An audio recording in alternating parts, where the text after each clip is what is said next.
What's going on, you guys? Welcome back to EP09.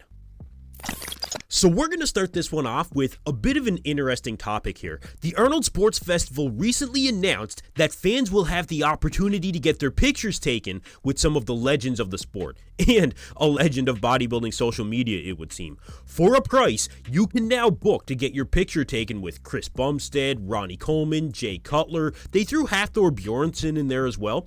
And Sam Sulek stands with the legends of the sport in 2024, which I guess isn't overly surprising, but at the same time, I was still kind of surprised. The critics would say that Sam hasn't earned anything to stand with some of these biggest names in the industry, but the fact of the matter is, he'll probably have a line almost as long, if not longer, than Chris Bumstead's. Anyway, regardless of that, the opportunity to stand with these guys will come at a cost. It's actually going to set you back $50 US for a picture and $30 US for just an autograph.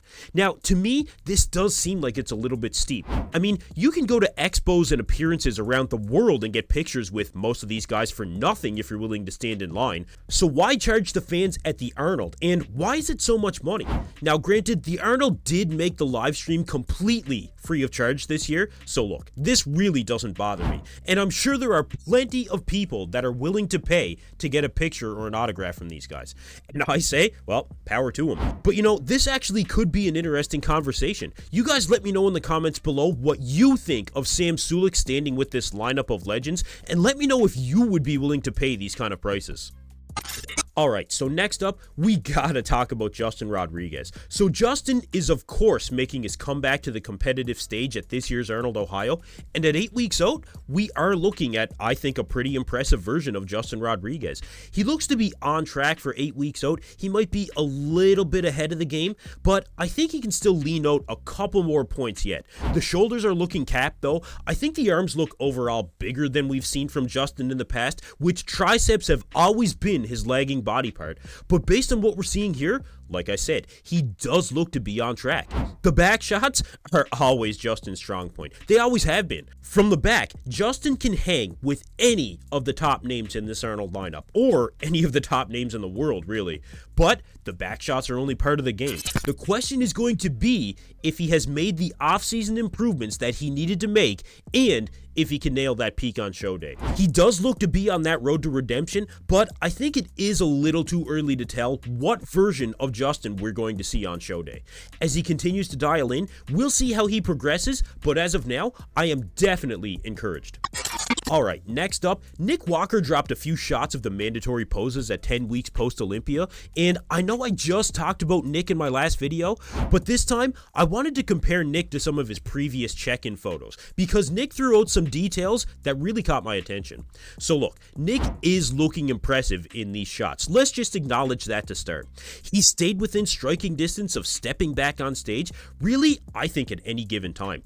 And I think Nick confirmed that with what he's really weighing right now. He says that he's 274 pounds in these shots, and that's actually what caught my attention.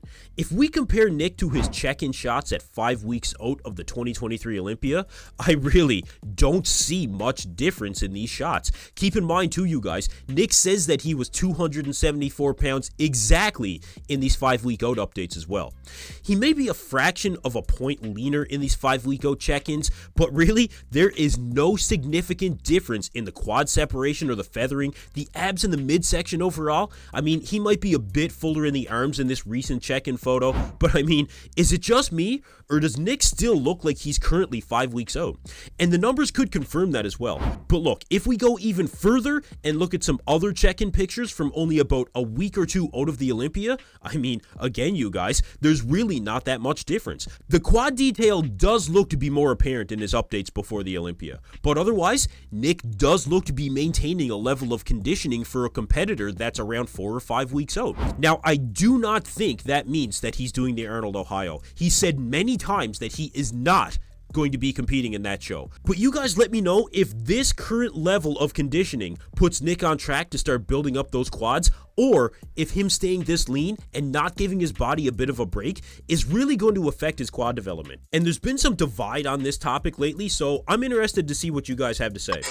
Alright, last up, Hadi Choopan dropped a physique update at 8 weeks out of the Arnold, Ohio, and I think he really put everyone on notice with this update.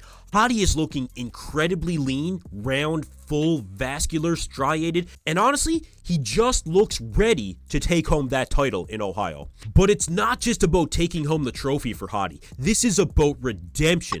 Hadi wants to show the world that he's still the best of the best. And well, much like we see every year, the Arnold Ohio champion is almost always considered to be a top threat at the Olympia. And Hadi can even further solidify that by showing up in Ohio at his best ever.